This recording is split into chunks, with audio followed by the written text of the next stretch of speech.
Persia, 400 BCE. The Iranian Plateau. 45 degrees Celsius in the shade, the air trembling over the sand, the wind so dry your skin cracks within an hour. You have no electricity, no pipes, no refrigerant, not one machine with a moving part. And in that moment, someone hands you a bowl of ice, cold enough that steam rises off it in the scorching air. This isn't ice hauled down from the mountains, half melted along the way. It was made right here, in this same desert the night before. The word for this technology hasn't changed in 2,400 years. Today, in Iran, a refrigerator is called the same thing people called an ice pit under the Achaemenids, yakhchal, ice pit. And one part of how it worked looks physically impossible.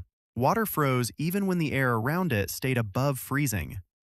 Persian engineers had mastered yakhchal construction by around 400 BCE. By then, ice was already served at the Achaemenid king's summer banquets, not as a trick for guests, but as a routine part of court life.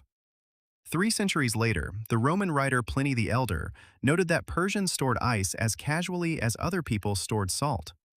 By the Sasanian era, between 224 and 651 CE, ice storage had grown into its own industry. The 10th century Arab geographer al-Muqaddasi recorded caravans hauling ice from the Persian mountains to Iraq and the Arabian Peninsula, a commodity, not a luxury reserved for one court. But how do you get ice where the thermometer doesn't drop below freezing for months? Next to the yakhchal, builders dug a shallow pool, walled off on the south side by a tall barrier. That wall held shade all day. Without it, the water would warm up and freezing would be out of the question. At night, they filled the pool with water. And here's the paradox. The water's surface wasn't losing heat to the air. It was radiating heat straight up into a clear night sky. A desert sky at night runs 5 to 16 degrees colder than the air above it. So ice formed even when the air itself sat a couple degrees above freezing. Evaporation helped too. The dry air pulled heat off the water's surface even faster. Workers had to cut the ice before sunrise. Once the sun came up, the whole process ran in reverse. They built the ice up night after night until it reached about half a meter thick. Then they broke it apart with iron bars right there on site, the sound cracking flat across the pool, loaded it onto carts and hauled it inside the dome while it still crunched underfoot. No yakhchal worked alone. It needed water, and in the desert, water came from Qanats, underground tunnels the Persians started digging around the same era, under the Achaemenids. The Qanat of Gonabad in Khorasan province runs 33 kilometers and still delivers water today. It was dug more than 2,500 years ago and has never run dry. Its main shaft plunges 300 meters underground, the deepest known mother well on the planet. Qanats were dug by hand by specialists called muqannis. They cut a horizontal tunnel barely wider than a person's shoulders, with a vertical shaft sunk every 20 to 30 meters for air and for hauling excavated dirt up on a rope and bucket.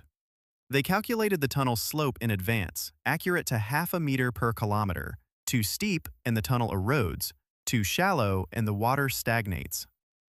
Muqannis worked in the dark, in cramped tunnels, where suffocation or a cave-in could kill them.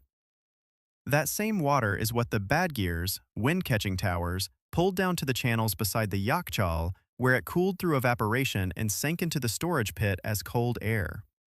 The dome itself rose 15 to 20 meters, as tall as a 6-story building. Builders made it from a mortar called sarooj.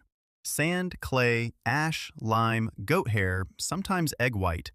While the mortar was being mixed, the site carried a sharp smell of ash and wet clay.